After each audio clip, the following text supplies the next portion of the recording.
What's good with it, y'all? It's your boy Santo G. Back at it, you already know. Spreading unity, prosperity, and respect. Above all, if you're new here, do me a favor. Hit that subscribe button, tap that notification bell. It don't cost you nothing, and it will help out this channel. So today, I wanted to just talk about prison tattoo needles. How do we get the tattoo needles inside prison?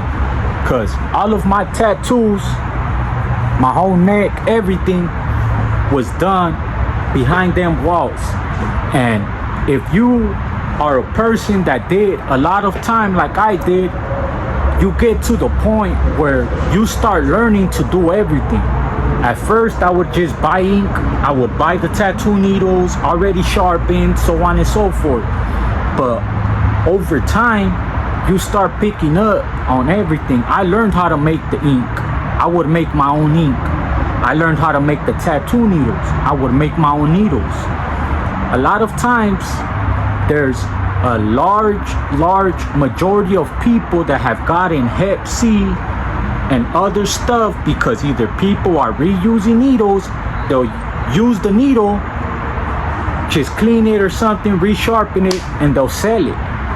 Or they'll have some ink, they'll be tattooing, and they'll dump the ink that they already done dipped the needle in, they'll dump it back into the bottle, and that right there is all bad. So to avoid stuff like that, I just started making my own ink, and I started making my own needles.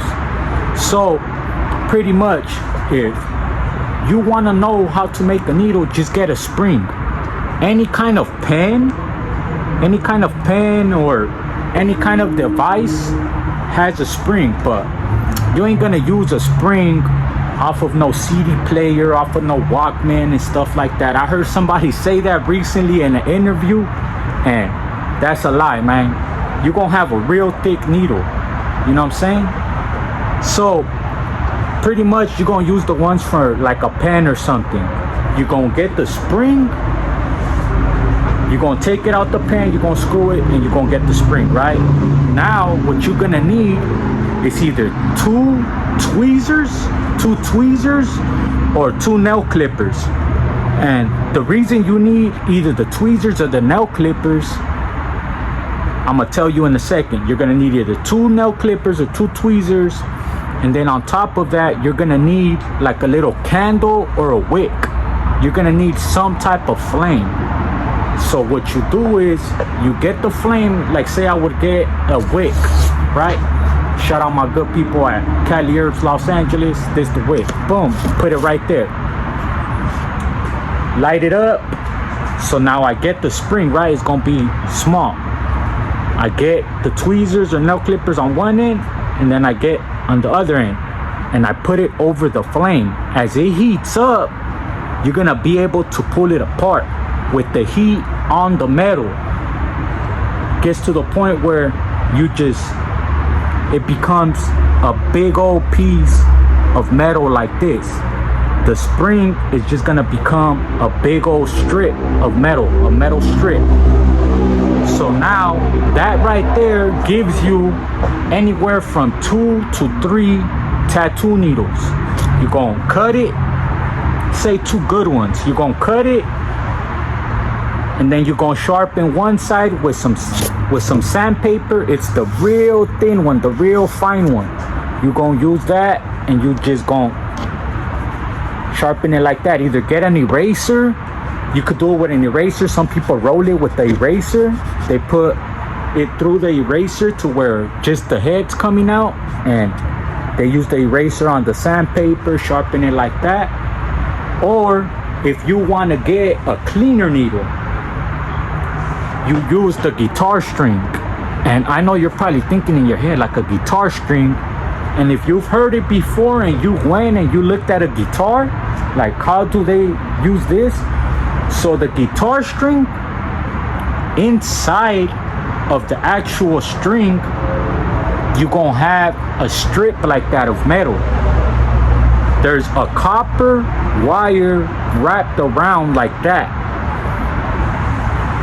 in the guitar string. Pretty much Like for me to get my needle out of the guitar string, I would cut it and then I would find the edge and then I'll start unrolling the copper line that's over the metal line, because there's a metal line and then on top of that there's like a copper wire on top of it, and you have to unroll that and you're gonna see your needle. A lot of people, they get a guitar string and they're like, how is this the needle? I know when I first seen it, I got it and I was like, what? How is this right here gonna be my needle? Like, it's pretty thick. That's when the homie told me, like, no, you gotta peel it, bro. Like, take that layer off. And underneath that is gonna be your needle. And I think when it comes to getting tattoos, the guitar string is the finest you're gonna get to a single needle, you know what I mean? And most of my tattoos have been with guitar string needles. And the ink, if you guys haven't seen my video where I do the ink step by step, for the ink, I've heard homies burn the handballs, the blue balls. I've heard homies burn the blue ball and use that soot to make ink.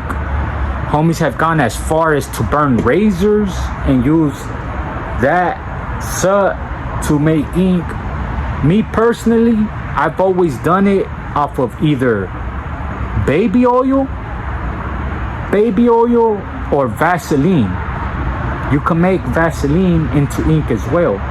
All you do is make a wick, put it in there, light it up, and the Vaseline is what's keeping the wick on. While it's burning, it's creating a real black soot. So you either put it in a bag or you put it inside your locker, and then you just scrape the top of a locker, and then you mix that with a little bit of water, and some people put like a drop or two of shampoo. I used to do that in county and when I first hit prison, but then once I learned how to make it, all you need is a couple of drops of water with that soot, and that's what makes all this ink right here. Baby oil and a guitar string is how I got all these tattoos. And the one in the middle of my neck, the autism ribbon, the colors is actually pastel. The Reeves pastel, the yellow box of Reeves, it looks like color pencils, but it's pastels. The Reeves yellow box, that's how I got my color. I appreciate you guys watching, man. I just wanted to bring something new, something different. For those of y'all who like hearing about how we do stuff inside prison, I haven't touched on tattoo needles. I wanted to do that one for you guys today, man. I'm about to end it off smoking on some of that bomb Cali herbs. Shout out my good people at Cali Herbs Los Angeles, man. Shout out Kill It Kush. If you guys have any kind of junk, you guys need some junk removal, get at my good people at Martinez Junk Removal. They'll pull up, remove all your junk for you, or they also specialize in dumpster rentals. Dumpsters, all kinds of sizes. They'll pull up, leave it. Soon as you're ready for them to pick it up, they'll pick it up and then they'll dump your trash for you. I appreciate you guys watching, man. It's your boy Santo G. With this one, we out.